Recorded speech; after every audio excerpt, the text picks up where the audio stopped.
हर एक प्राकृतिक चीजें थी जो आने वाले समय में ऑब्वियसली पृथ्वी के अंदर देखने मिलेंगी। अब हमें सोमेरिस नाम की उसी खुशहाल प्लेनेट पर एक फैमिली दिखाई जाती है। उस फैमिली के अंदर माइल्स नाम का एक आदमी मौजूद था जो अपनी वाइफ एली और अपनी बेटी नेविन के साथ पायलट था, जिसका काम होता है कि बड़े बड़े जो एक्सपेरिमेंट्स होते हैं, यानी कि वैज्ञानिक और रिसर्चर्स के, उन्हें स्पेसशिप में बिठाकर अलग अलग ब्रह्मांड के टारगेटेड लोकेशन तक लेकर जाना। माइल्स ने पहले भी कई सारे डिफिकल्ट मिशन किए थे, लेकिन इस समय उसे बहुत सारी मनी की जरूरत थी। माइल्स अपनी वाइफ एली से कुछ बात कर रहा होता है कि उसे एक मिशन मिला है, लेकिन इस मिशन में उसे सबसे ज्यादा डिस्टेंस कवर करना है, यानी कि एक्चुअल में दूसरे गैलेक्सी में, जिसका मतलब ये हुआ कि माइल्स को वापस लौटने में काफी समय लग जाएगा। उसकी वाइफ इसके लिए मना करती है, लेकिन माइल्स कहने लगा कि इसके अगेंस्ट उसे काफी मनी मिलेगी और इस मनी से वो अपनी बेटी नेविन का इलाज कर सकते हैं। यहाँ बताया गया कि नेविन को कोई बहुत ही अंदरूनी बीमारी है जिसे ठीक करना बहुत ज्यादा मुश्किल है। तो माइल्स तो ये सारी चीजें अपनी फैमिली और अपनी बेटी को बचाने के लिए कर रहा था। इस वजह से उसकी वाइफ एली भी कुछ नहीं बोलती। माइल्स मिशन पर निकलने से पहले अपनी बेटी के साथ जाकर कुछ खेलने लगता है। उसने अपनी बेटी नेविन को भी समझा दिया कि वो बड़े मिशन पर जा रहा है और उसे वापस आने में कुछ समय लग जाएगा। नेविन तो बेचारी बच्ची थी,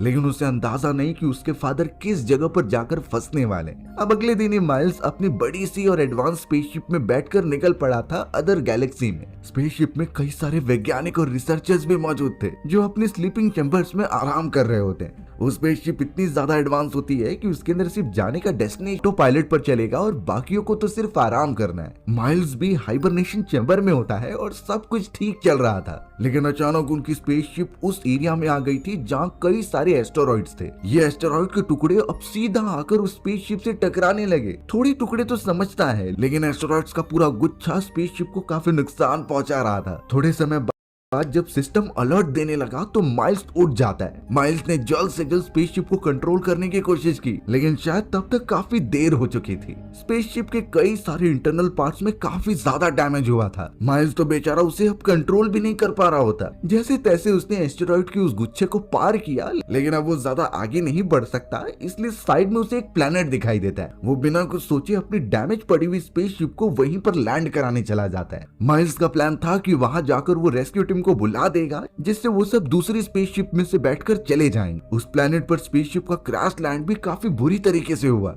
प्लेनेट पर बड़े बड़े चट्टान मौजूद थे जो कि स्पेसशिप से टकराते जाते। वहां इतनी बुरी तरीके से तबाही हुई कि सभी एकदम बेहोश हो गए। अब यहाँ थोड़ी देर बाद माइल्स को जब होश आता है तो सब तबाह हो चुका था। यहाँ उसके पेट पर बहुत ही ज्यादा दर्द हो रहा होता है और जैसे ही माइल्स ने अपना पेट ओपन करके देखा तो वहाँ आयरन रॉड घुस चुकी थी। उसे इतना ज्यादा पेन हो रहा होता है कि कैसे भी करके उसने बाहर निकाला। सिस्टम बार बार बता रहा था कि स्लीपिंग चैम्बर में जितने भी वैज्ञानिक थे सब बाहर निकल चुके हैं, इसीलिए उनकी मदद करना सबसे इम्पोर्टेंट है। माइल्स के अंदर जितनी भी हिम्मत थी वो सूट पहनता है और जल्द से जल्द बाहर चला जाता है उन्हें बचाने के लिए। धीरे धीरे आगे बढ़ने के बाद जब वो एक कीचड़ वाले इलाके में आया तो कई सारे वैज्ञानिक गिरे हुए थे। पता चला कि वो सब तो बुरी तरीके से मारे जा चुके हैं। माइल्स उन्हें चेक तो कर रहा होता है, लेकिन तभी पीछे की तरफ हमें कुछ हिलते हुए दिखाई दिया। वो कोई खतरनाक चीज थी जिसके बड़े पूंछ होते हैं, लेकिन वो माइल्स पर अभी हमला नहीं करती बल्कि वो कीचड़ के अंदर चली गई थी। माइल्स एकदम से घबरा गया क्योंकि हर एक एस्ट्रोनॉट्स मारे जा चुके हैं। तुरंत ही वो अपने मेन शिप के पार्ट में जाता है और रेस्क्यू टीम को इस बात के लिए इन्फॉर्म कर देता है। माइल्स को इस अनजान प्लेनेट के बारे में ज्यादा कुछ नहीं पता था, लेकिन जितने कोऑर्डिनेट्स उसे समझ में आते हैं वो रेस्क्यू टीम को बता देता है। उसका यही मानना था कि रेस्क्यू टीम यहाँ पर आएगी और सभी को लेकर चली जाएगी। लेकिन अब शुरू होने वाला है माइल्स के साथ एक गंदा खेल जो हमेशा हमेशा के लिए इसी प्लेनेट पर आने के बाद इसलिए ज्यादा शॉक हो चुका था क्योंकि यहाँ पर ऑक्सीजन भारी मात्रा में, यानी वो विदाउट ऑक्सीजन सिलेंडर्स के आराम से सांस ले सकता है। ये चीजें बहुत ही ज्यादा अजीब बात थी क्योंकि ऐसे प्लेनेट मिलना बहुत मुश्किल होता है। फिलहाल उसने अपना मैसेज सेंड तो कर दिया था, लेकिन उसे जरा भी भरोसा नहीं होता कि वो जिंदा रह पाएगा। जब तक रेस्क्यू टीम उनकी लोकेशन ढूंढने का काम करेगी तब तक शायद ये दम भी तोड़ दे। माइल्स तड़प कर नहीं मरना चाहता था, इसीलिए उसने अपनी गन उठाई और अपने ऊपर पॉइंट कर दिया। पर वो मरने जाता इससे पहले उसे अपने बेटी नेविन के विजन आते हैं। उसमें वो कई सारे मोमेंट शेयर कर रहा था अपनी बेटी के साथ और एक हैप्पी लाइफ एंजॉय करता है। इन्हीं सारे विजन्स की वजह से माइल्स अपने इस कदम को रोक लेता है, यानी वो खुद की जान नहीं लेगा। तुरंत ही वो टूटे हुए स्पेसशिप में आकर अपने बेटे के फोटोज देखने लगा। यही चीजें उसे मोटिवेट करती हैं कि उसे सरवाइव करना है। अब यहाँ जब स्पेसशिप क्रैश क्रैश लैंड हुई थी तो उसके दो टुकड़े हो गए थे। एक टुकड़ा जिसमें कि अभी माइल्स मौजूद है और दूसरा जिसके अंदर एक एस्केपिंग पॉड मौजूद था वो कहीं और जाकर गिर गया है। अचानक माइल्स को एक सिग्नल मिलता है जो किसी स्लीपिंग पॉड का था। उस पॉड के अंदर साफ साफ बताया जा रहा था कि जो एस्ट्रोनॉट उसके अंदर मौजूद है वो एक्चुअल में जिंदा है और मदद चाहता है। माइल्स ने जरा भी वेट नहीं किया और सीधा चल पड़ा उस सिग्नल के पीछे। जैसे तैसे वो स्लीपिंग पॉड के पास पहुंचकर उसे ओपन कर देता है। तब पता चला कि उसके अंदर वेरोनिका नाम की एक लड़की मौजूद है। वो भी ऑलमोस्ट घायल हो चुकी थी, इसीलिए माइल्स वेरोनिका को शिप में लेकर चला आता है। माइल्स से जितनी फर्स्ट एड हो रही थी उसने वेरोनिका की कर दी, पर शायद उसे ये कंफर्मेशन थी कि उसे खुद इनिशिएटिव लेना होगा यहाँ से निकलने का। माइक तो ट्राई करने लगा कि स्पेसशिप के दूसरे हिस्से का पता लगाया जा सके। उसने कई सारे सिग्नल भेजे और जीपीएस ट्रैकर भी ट्राई किया, लेकिन इस प्लेनेट पर इतना ज्यादा डिस्टर्बेंस होता है कि वो ठीक से चल ही नहीं रही थी। अब यहाँ बहुत मेहनत करने के बाद आखिरकार उसने डिसाइड किया कि वो खुद मैन्युअली जाकर उसे ढूंढेगा। उसने वेरोनिका नाम की उस लड़की को वहीं स्पेसशिप में रहने के लिए कहा और अपने कुछ इक्विपमेंट्स लेकर निकल पड़ा उस दूसरे पार्ट को ढूंढने के लिए। माइल्स को रात भर इसलिए नींद नहीं आई क्योंकि जब वो वेरोनिका को एस्केपिंग पॉड से निकालने गया था तो उसने जमीन पर एक बहुत ही बड़े पंजे का निशान देखा था। ये निशान किसी जानवर या फिर छोटी मोटी चीजों का नहीं है, बल्कि डायनासोर्स की एक अपग्रेडेड प्रजाति का है जो शायद बड़े बड़े जानवरों को भी कच्चा चबा जाए। उस मोमेंट पर जाकर रिवील होता है कि ये जो पूरा प्लेनेट जिसके ऊपर माइल्स क्रैश लैंड हो गया है वो एक्चुअल में कई हजार सालों की पृथ्वी ही है, जिसके ऊपर फिलहाल इंसान नहीं बाकी डायनासोर्स और क्रिएचर रहते हैं। यानी कि आगे आने वाले कई हजार सालों में इंसान जन्म लेंगे यहाँ पृथ्वी पर और फिर एक नई सभ्यता स्टार्ट होगी।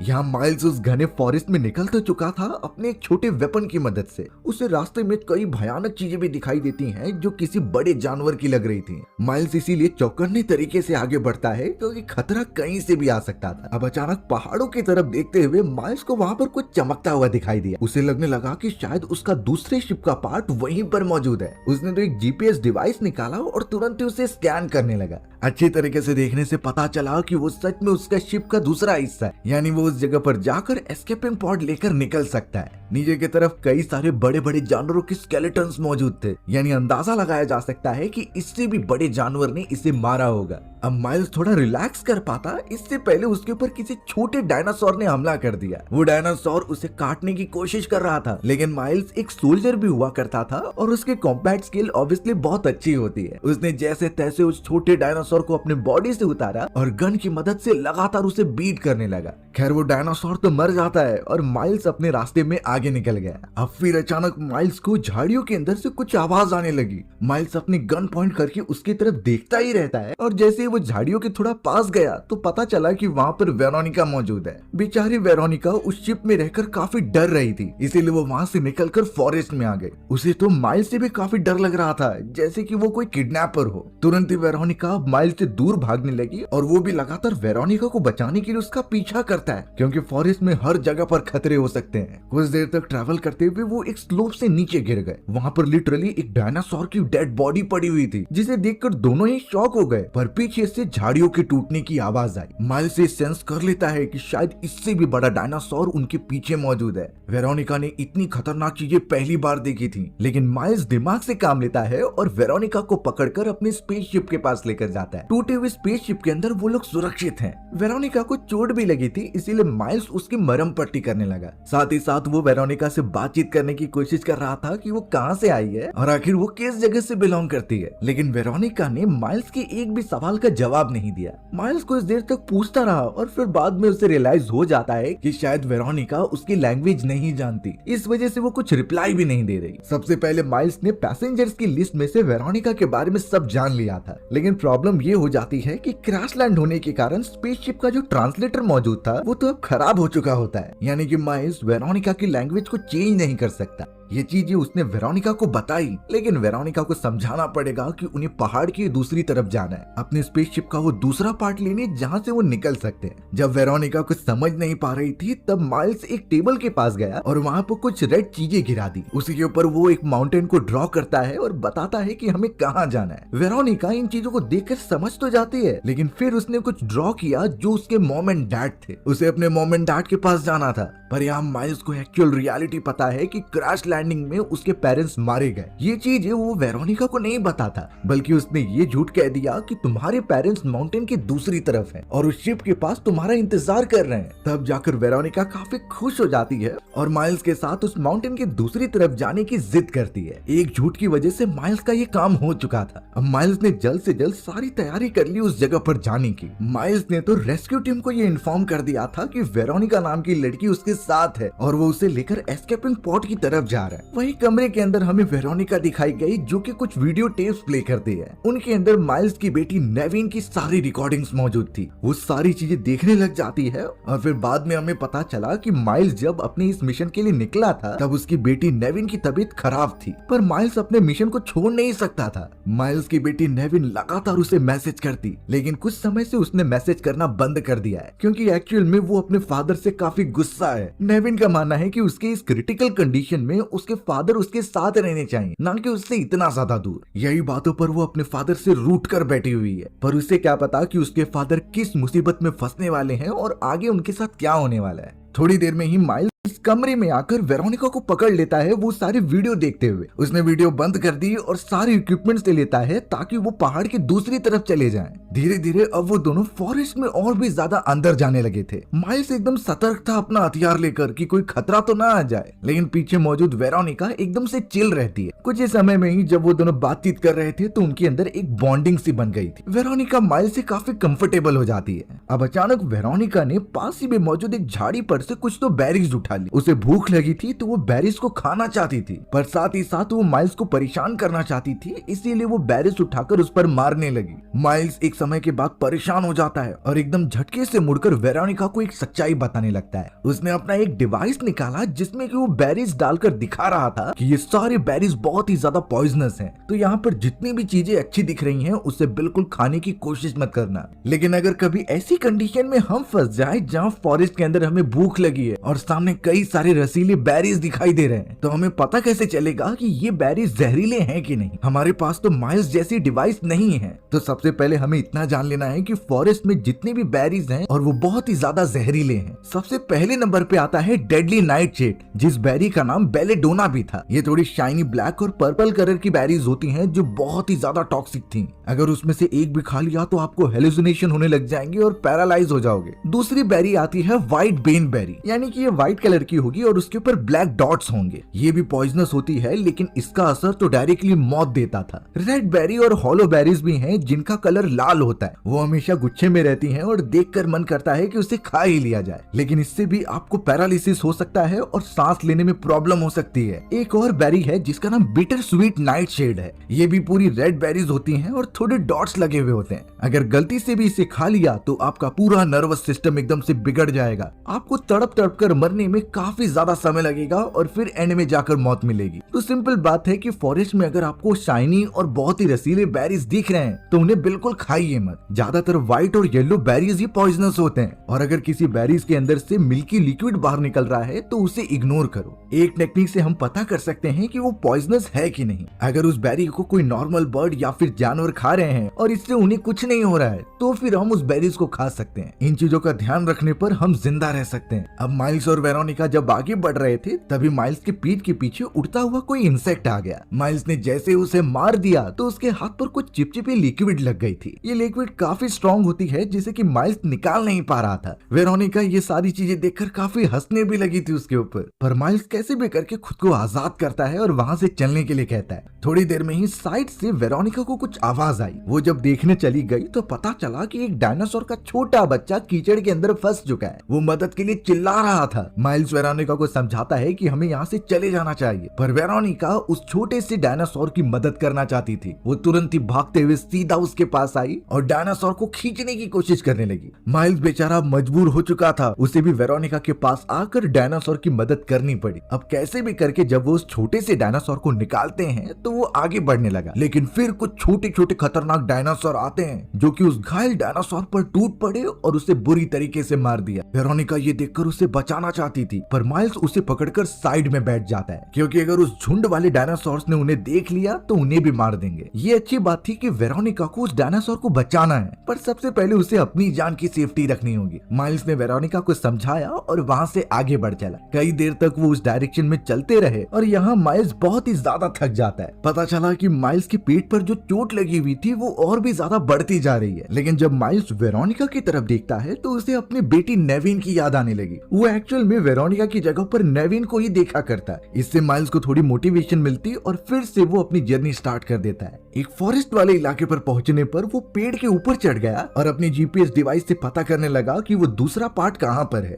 थोड़ी देर तक वो जीपीएस ट्रैकर ऑन रखने में बिजी रहता है, पर पता चला कि उसके हाथ पर एक जहरीला इंसेक्ट आ चुका है। माइल्स एकदम हिल नहीं रहा था और जल्दी से उसने अपना हाथ झटक दिया। वो इंसेक्ट तो दूर चला गया होता है, लेकिन जिस पेड़ की टहनी पर वो खड़ा था वो टूट जाती है। माइल्स इतनी ऊंचाई से डायरेक्टली जाकर जमीन पर गिरा। उसे काफी चोट लगती है और इनफैक्ट उसका एक हाथ टूट गया था। उसे काफी ज्यादा पेन हो रहा था इस चीज से, लेकिन आवाज की वजह से फॉरेस्ट में कई सारे डायनासोर्स उसकी तरफ बढ़ते हैं। वो लिजर्ड टाइप के डायनासोर्स थे जिनको उनकी लोकेशन पता चल चुकी थी। माइल्स सबसे पहले वेरोनिका को पीछे करता है और गन लेकर उनके ऊपर शूट करने लगता है। वो डायनासोर्स का पूरा ग्रुप था जो एक एक करके हमला कर रहे थे। कंडीशन जब आउट ऑफ कंट्रोल हुई तो माइल्स वेरोनिका को कहता है कि तुम भाग जाओ यहाँ से। माइल्स के पास कुछ छोटे बॉम्ब थे जैसे कि उसने डायनासोर्स के ऊपर फेंक दिया और आधे से ज्यादा मर जाते हैं। फिर भी वो उन्हें मारता रहता ताकि कोई वेरोनिका के पास ना पहुंचे। वेरोनिका बेचारी किनारे पर जाती है ये सोचकर कि वहाँ पर वो सुरक्षित रहेगी, लेकिन एक्चुअल में उस जगह पर तो पूरा झुंड था डायनासोर्स का। छुपने की वो जैसे ही कोशिश कर रही थी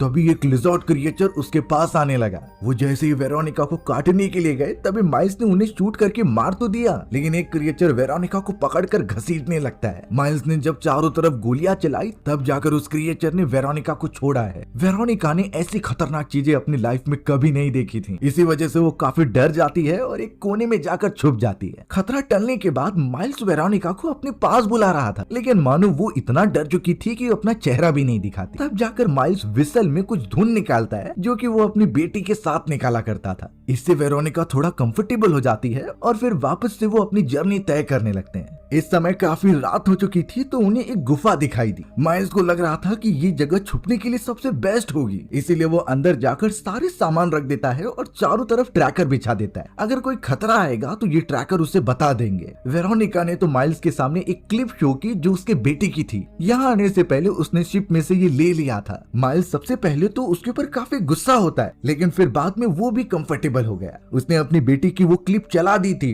जिसे देखकर वो दोनों ही सो जाते हैं। माइल्स को सच में उस समय बहुत ही ज्यादा रोना आ रहा था क्योंकि उसे अपनी बेटी के पास जाना है। थोड़ी देर के बाद जब वो सोते हैं तभी वो ट्रैकर बजने लगे थे। माइल्स जब वेरोनिका को अच्छी तरीके से देखता है तो पता चला उसके मुंह के अंदर कोई कीड़ा मौजूद है। उस कीड़े को निकालना बहुत जरूरी था। जैसे तैसे माइक ने उस कीड़े को खींच लिया और वेरोनिका को उल्टी हो गई, लेकिन फिर से ट्रैकर एकदम तेजी से बजने लगे। वो अपनी बंदूक लेकर एकदम चौकन्ना हो जाता है और फिर पता चला कि गुफा के बाहर एक बहुत ही बड़ा डायनासोर है जो अंदर घुसने की कोशिश कर रहा था। माइल्स ने तुरंत ही अपनी गन लेकर उस पर शूट करना स्टार्ट कर दिया, लेकिन इन छोटी चीजों का डायनासोर के ऊपर कुछ असर नहीं होता और वो तबाही मचाने लगता है। माइल्स और वेरोनिका बचने के लिए गुफा से बाहर निकलने के बजाय और भी अंदर घुस जाते हैं। वहाँ पर छोटे छोटे रास्ते मौजूद थे, यानी वो बड़ा डायनासोर अंदर नहीं आ सकता, लेकिन माइल्स को भी नहीं पता कि ये सकरे रास्ते कहाँ पर जाएंगे। जैसे जैसे वो बढ़ रहे थे तभी पता चला कि एक छोटा डायनासोर उनके पीछे है और इस बात का उन दोनों को बिल्कुल भी नहीं पता।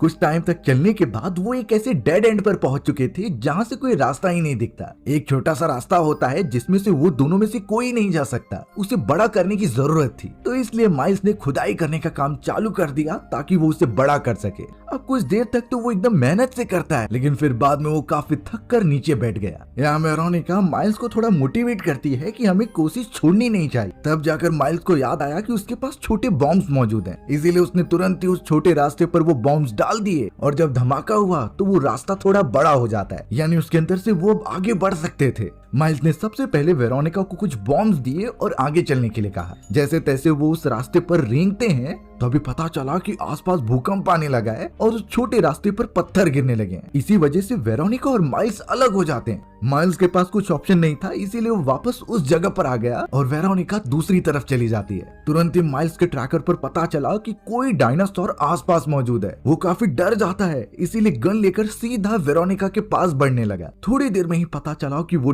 डायनासोर उस पर झपट्टा मारने लगा है। माइल्स की गन और जीपीएस डिवाइस भी नीचे गिर गए थे, यानी उसकी जान सच में खतरे में थी। पर माइल्स एक अच्छा दिमाग लगाता है कि अपनी जीपीएस ट्रैकर का साउंड एकदम तेज कर देता है। यह आवाज से वो डायनासोर एकदम से इरिटेट हो गया और पीछे हट जाता है, और इस मौके का फायदा उठाकर माइल्स अपनी गन लेता है और उसे शूट कर देता है। वहाँ बेचारी वेरोनिका दूसरी तरफ से बाहर निकल जाती है। उसे पता था कि आसपास हर जगह पर खतरे हो सकते हैं, तो लिटरली आगे बढ़ने पर उसे एक बड़े डायनासोर का सींग दिखाया गया। वो उसे अपने पास रख लेती है एक वेपन की तरह, और उसके ऊपर बहुत सारी जहरीली बैरियर्स लगा देती है। यानी वेरोनिका भी एकदम रेडी थी अपनी आप की प्रोटेक्शन के लिए। अब जैसे तैसे माइल्स भी निकलता है, और वो जब आसपास देख रहा था तो वेरोनिका कहीं दिखाई नहीं देती। तभी अचानक उसे आसमान में कई सारे एस्टेरॉइड दिखाए गए जो कि इस प्लेनेट की तरफ बढ़ रहे थे। माइल्स ने जब अपनी मशीन से स्कैन किया तो वो बता रही थी कि कुछ ही घंटों के अंदर वो बड़े एस्टेरॉइड इस प्लेनेट से टकरा जाएंगे। इसीलिए माइल्स वेरोनिका को जल्द से जल्द ढूंढने के लिए निकल पड़ा। दूसरी तरफ वेरोनिका जब फॉरेस्ट में थी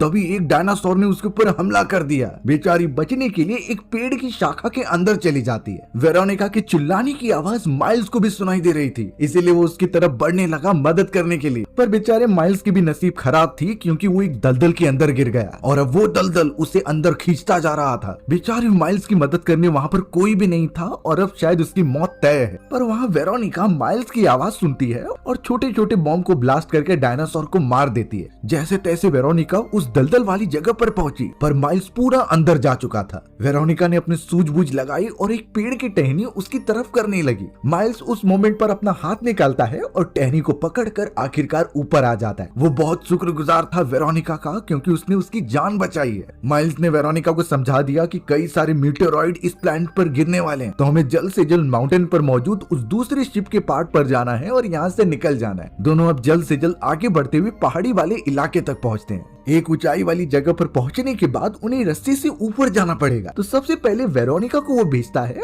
और फिर वेरोनिका उस रस्सी को बांध देती है, जिससे कि माइल्स भी ऊपर आ गया। वो साफ देख पा रहे थे कि कुछ ही घंटों के अंदर वो मीटेरॉइड गिर जाएगा, इसीलिए माइल्स वेरोनिका के साथ जल्द से जल्द उस प्लेस पर पहुंचा जहां पर स्पेसशिप का दूसरा पार्ट मौजूद था। अंदर जाते ही वो सारे सिस्टम्स को एक्टिवेट कर देता है, और एक अच्छी बात ये पता चली कि रेस्क्यू टीम को उसका मैसेज मिल गया था और वो भी कुछ ही समय में यहाँ पहुंच जाएगी। माइल्स तो यहाँ सारे काम करने में बिजी था, और वहीं वेरोनिका पीछे वाले हिस्से में जाती है जहाँ पर सारे स्लीपिंग पॉड्स थे। वो जब अपने मॉम एंड डैड की स्लीपिंग पॉड को देख रही थी तो एकदम दंग रह जाती है, क्योंकि उसके पेरेंट्स मर चुके थे। वेरोनिका माइल्स की तरफ देखती है, क्योंकि उसने उससे झूठ कहा था। माइल्स ने बताया था कि उसके पेरेंट्स यहीं पर होंगे। वेरोनिका काफी गुस्सा होती है और माइल्स को मारने लगती है, पर माइल्स उसे शांत कराता है और अपनी बेटी के बारे में बताता है। उसने कहा कि इस मिशन पर आने से पहले उसकी बेटी बीमार थी, पर कुछ ही समय में वो मर गई, और ये चीजें उसने वेरोनिका को नहीं बताई थी। तब से लेकर आज तक वो चाहता है कि वेरोनिका को अच्छी तरीके से प्रोटेक्ट करके रखे अपनी बेटी की तरह। वेरोनिका काफी इमोशनल हो गई और तुरंत ही माइल्स को गले लगा लिया, पर यहाँ उनके पास टाइम बहुत कम है, क्योंकि वो सारे मीटेरॉइड्स प्लैनेट पर गिरने लगे थे। माइल्स ने जैसे ही स्पेसशिप को ऑन किया तभी पता चला कि एक एस्टेरॉइड उसके ऊपर गिर गया है। इस वजह से उनकी पूरी स्पेसशिप माउंटेन के नीचे गिरने लगी।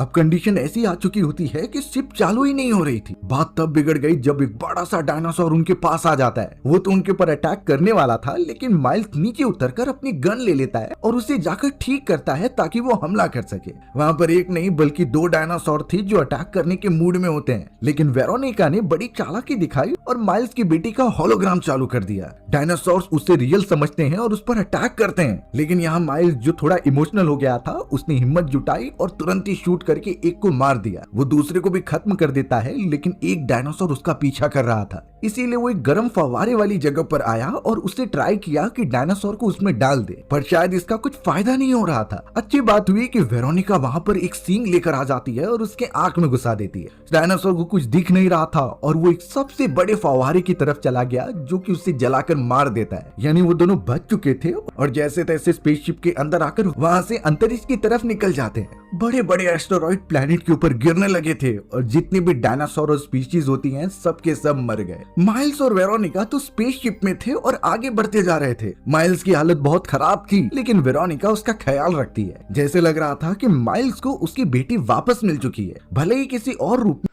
वीडियो अच्छी लगी हो तो चैनल को लाइक, सब्सक्राइब और शेयर जरूर किया करें। शुक्रिया।